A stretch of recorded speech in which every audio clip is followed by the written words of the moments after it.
Amy Zawi with the Jerusalem Connection Red Alert Report for Wednesday, September 1. Globalize the Intifada? Believe it or not, this is actually a rallying cry in our civilized 21st century world. People are calling openly and with no shame for the destruction of the Jewish people and the Jewish nation of Israel, and considering themselves philanthropists while they're doing it. At the end of July in Brooklyn, New York, a Globalize the Intifada rally was attended by hundreds of what I would label as hateful people. But I am sure some of the people that showed up thought they were rallying for something good. And this event was encouraged by social media platforms in a city where the largest Jewish population outside of Israel resides. And the mainstream media was largely silent. Had this been some sort of rally cry for the destruction of any other ethnic group or racial group or country, I assure you the news media as well as celebrities would be out to counter-protest and virtue signal how much they love tolerance and diversity. But let's first define what the Intifada is. In Arabic, this means rebellion or uprising. And it is a rebellion by Arabs in response to the Israeli control of the West Bank and Gaza Strip. Keep in mind, Israel returned the Gaza Strip to the Arabs, and it is now ruled by terrorists. And the West Bank, for security reasons, remains under Israeli control, but the PA does have its own leadership, arguably just as terroristic as Hamas in the Gaza. Two formal intifadas were lobbied against Israel in recent memory. The first Intifada lasted from December 1987 until the Madrid Conference in 1991, though some date its conclusion to about 1993. This era consisted of suicide bombings and a trail of blood of civilians throughout Israel.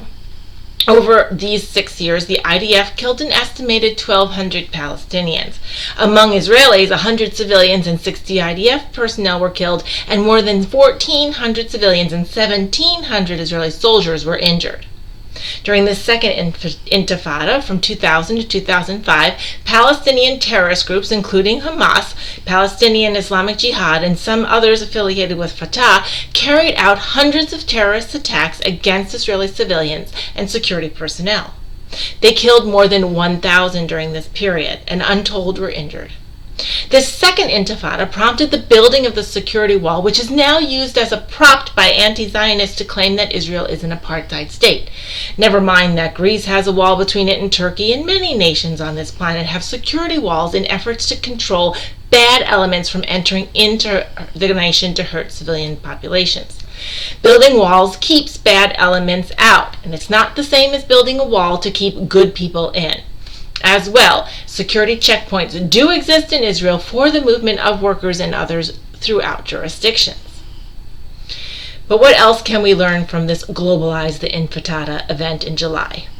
Now we see we have this call emanating from New York City, one of the most diverse cities on the planet, home to a huge Jewish population, calling for its destruction. Not only that, this Globalize the Intifada is applauded by many, including academics, a rally cry that calls for the eradication of the Jewish state and, by default, the eradication of the Jewish people is going on with the approbation and encouragement of the academic community. And we see no pushback, no press, no human rights organizations running to defend Jews or Israel. This just slipped into the background of business as usual, summer in the city, during a pandemic, while Olympics receive more press about their declining viewership than anything else. And an ice cream company was seeing more protests against it than of university students and professors chanting the demise of an entire people in public in the streets. If you hear or see the word Intifada under any circumstances, know that it is a call for violence. It is about targeted violence against the Jews and Israel to eliminate a people from the earth. And now it is about a call to any ally of Israel as well. This isn't about politics or human rights. It's about pure, unadulterated hate, and to allow it to go unchallenged in any community is unfathomable. From the organizers' website, the goal is to organize violence worldwide to remove Israel from the Middle East and remove Jews from any point of power or influence, and to remove Zionists as well, from everywhere, not just the Middle East. Our job here is to not let these events slip by unnoticed. Social media followers were lulled into a sense that this event was somehow about human rights and the rights of Palestinians, and nothing could be further from the truth.